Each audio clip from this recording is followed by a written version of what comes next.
वापी के डूंगरा विस्तार से बीती रात एक बेहद गंभीर और आपराधिक मामला सामने आया है, जहां पर बताया गया कि रात में लगभग 10 से 12 गुंडे घर पर आते हैं और धारदार हथियारों डंडों से वार कर देते हैं। उसके बाद व्यक्ति पुलिस स्टेशन पहुंचता है। किस तरीके से क्या घटना घटती है और किस तरीके का इस घटना को अंजाम दिया जाता है, कौन कौन इसमें शामिल है, पुलिस प्रशासन की तरफ से किस तरीके से कार्रवाई की जाती है, क्या सपोर्ट मिलता है, पूरा जानेंगे इस वीडियो के माध्यम से। नमस्कार मित्रों, आप देख रहे हैं सालासन न्यूज़ और मैं हूं विनय प्रजापति। इस वक्त मैं मौजूद हूँ ठीक डूंगरा पुलिस स्टेशन के बाहर, क्योंकि लगातार इस तरीके की घटनाएं जब भी आती हैं तो देखा जाता है जो पीड़ित व्यक्ति है, जो पीड़ित परिवार है, उसको भागदौड़ भी करना पड़ता है या फिर डरा धमका कर सहमा कर उसको किसी न किसी के द्वारा बिठा दिया जाता है। वहीं दूसरी तरफ लुक्खे गुंडे और जो 2 नंबरी धंधे करने वाले होते हैं, पुलिस के साथ एकदम हाथ में हाथ मिलाकर जोड़कर बात करते हैं, चाय पीते हैं। इस तरीके की घटनाएं एक नहीं है, ना जाने कितनी इस तरीके की घटनाएं लगातार आप सभी के बीच में आती रहती हैं। क्या नाम है सर आपका? संतोष यादव। संतोष जी, क्या घटना हुई थी रात को, पूरा बताइए विस्तार से। घटना पर हम लोग खाना खा के बैठे ही थे और वो लोग आए जो है गाली गलौज देना चालू किए।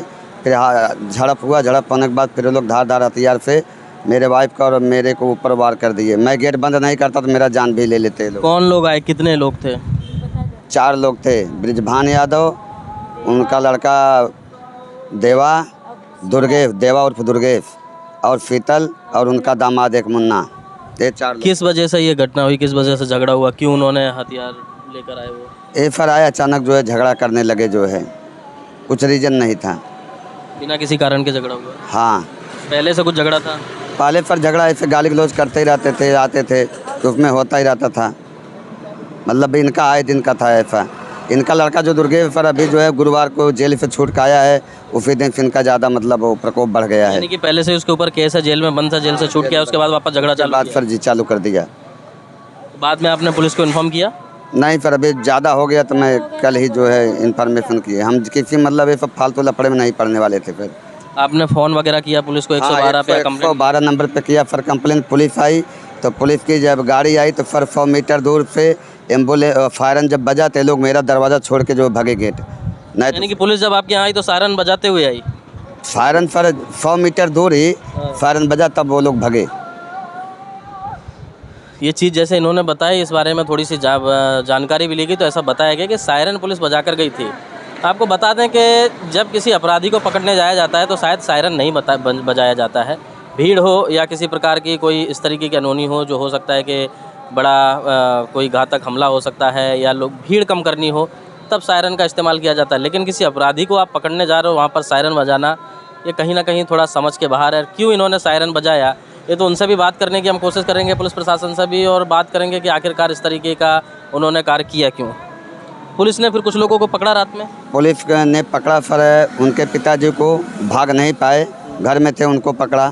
फिर पीछे से उनका लड़का दुर्गेश आया पुलिस स्टेशन में, यहाँ पे यही 2 लोग को पकड़ा और 2 लोग फरार थे। और मैं फिर मेडिकल के लिए वो बार बार रिक्वेस्ट करता रहा कि मेरा मेडिकल करवाइए। मेरे वाइफ का जो है मेरे चोट लगा था, मेरे को भी लगा था, मेरा कपड़ा पड़ा सब फट गया था, लेकिन एवॉइड करते रहे। फिर किसको आपने बोला मेडिकल के लिए?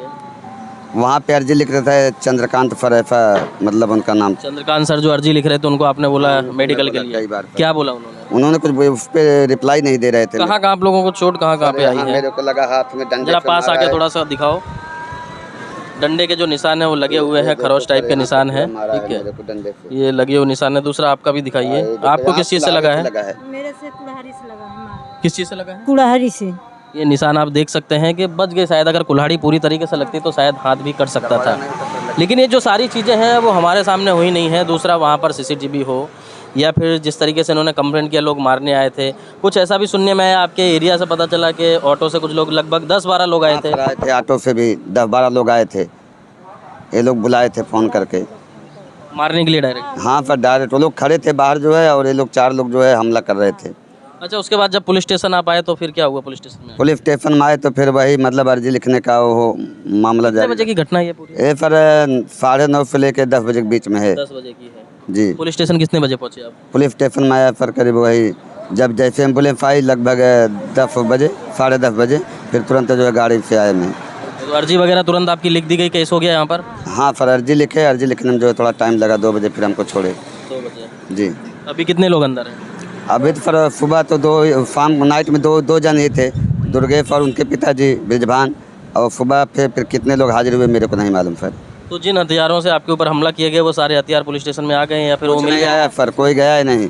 वो चंद्रकांत सर मेरे को बोल रहे थे जाओ हथियार लेके आओ, फ़ोन करो किसी को। यानी कि पुलिस आपसे बोल रही है कि आप वो हथियार ढूंढ के लेके आओ। हाँ, आपने क्या जवाब दिया? मैंने मना कर दिया सर, मैं बोला मैं नहीं जाएगा, और रास्ते में वो लोग मेरे को घेर के मारेगा।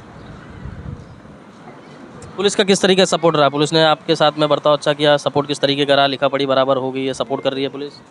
सपोर्ट नहीं किया सर, वो जेल में दुर्गेश और उनके पिताजी पुलिस वाले को ही, प्रशासन को ही गाली दे रहे थे, और हमको बोले तो मैं भी तेरे को गोली मार दूंगा, जो है इधर ही थाने में जाम से मार दूंगा, जाम से मारने की धमकी दे रहे थे सर। कौन कौन धमकी दे रहा था? दुर्गेश देवा जेल के अंदर से इस तरीके जेल के अंदर से, हाँ सर, वहीं बैठे थे। मतलब पुलिस स्टेशन में बैठे थे या जेल के पुलिस अंदर? स्टेशन में, पुलिस स्टेशन में, यहीं चौकी जेल के पे। अंदर नहीं थे ना? नहीं, वो दरवाज़ा बंद था पर जो नई जेल बना है कटघरा, उसके अंदर ही थे। कटघरे के अंदर थे वो, जेल के अंदर थे, वहाँ से इस तरीके की बातें कर रहे थे। जी जी, तो पुलिस ने कुछ बोला नहीं उनको? कुछ एक्शन नहीं लेते, मेरे को बोले एवॉइड करो, वो समझ लो एक कुत्ता जैसे भूख रहा, तुम उधर मत देखो, जो रिपोर्ट मतलब लिख रहे थे मेरे साइड देखो, तो मैं टेबल पर बैठ के उधर ही दे रहा था, और ऐसा ऐसा गाली दे रहे थे कि पूछो मत फिर। माँ बहन की सबको गाली दे रहे थे। पुलिस के सामने ही? हाँ, प्रशासन को भी गाली दे रहे थे। प्रशासन को भी गाली दे रहे जी थे? वहाँ कैमरे वगैरह तो लगे हुए हैं? हाँ सर, वहाँ लगे हुए हैं। तो इस तरह की घटनाएं पहले भी हो चुकी हैं? पहले भी कई बार आपने यहाँ पर शिकायत वगैरह की है? नहीं सर, मैं पहली बार शिकायत किया हूँ। उसके पहले एक दो जन से के साथ हुआ था, तो लोग यहाँ पे अर्जी करवा के जमानत अर्जी दिया हुआ था ना पहले? नहीं, मैं नहीं दिया था फिर। कोई और दिया? हाँ, कोई दूसरा दिया हुआ था। तो अभी आप क्या चाहते हैं? अभी सर फुला नहीं चाहते हैं हम। FIR हो गया है? FIR हो गया, फिर वो नाइट में लिखान हुआ जो भी। लिखान हुआ, अभी FIR बाकी है? हाँ जी। अच्छा, क्योंकि ये आपकी पत्नी है? जी, किस वजह से झगड़ा क्यों हो रहा है बार बार? किस वजह से गाली गलौज हो रही है? फिर ये मारने तक की नौबत, मतलब अचानक इस तरीके से? नॉर्मल तो कोई बात होगी नहीं कि सामने वाला मारने के लिए आ जाए। कोई ब्रिजभान क्या साहब, ब्रिजभान वो देखना नहीं चाहता है।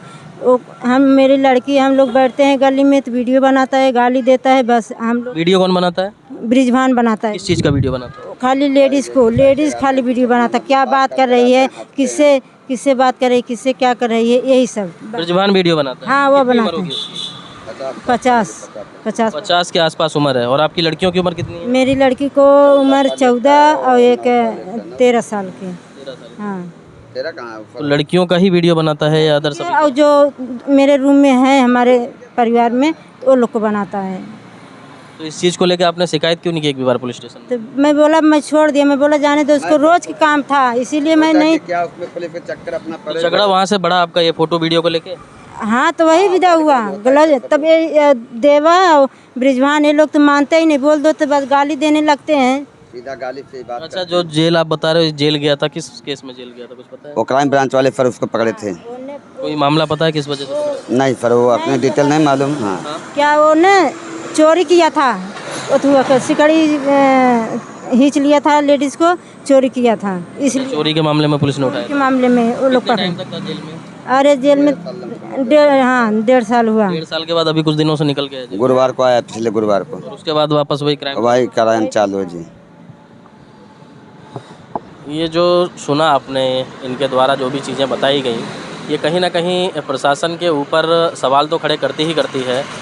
साथ ही साथ पुलिस स्टेशन के अंदर जब लोग जाते हैं तो अपने आप को सुरक्षित महसूस करते हैं, लेकिन पुलिस स्टेशन के अंदर भी एक क्रिमिनल व्यक्ति, यानी कि बताया जिस तरीके से उन्होंने कि केस में अंदर गया था, वापस 4-5 दिन पहले निकल के आया, लगातार झगड़े कर रहा है। पुलिस स्टेशन के अंदर वो व्यक्ति गाली गलौज कर रहा है और पुलिस डिपार्टमेंट सुनकर उसको इग्नोर कर रही है।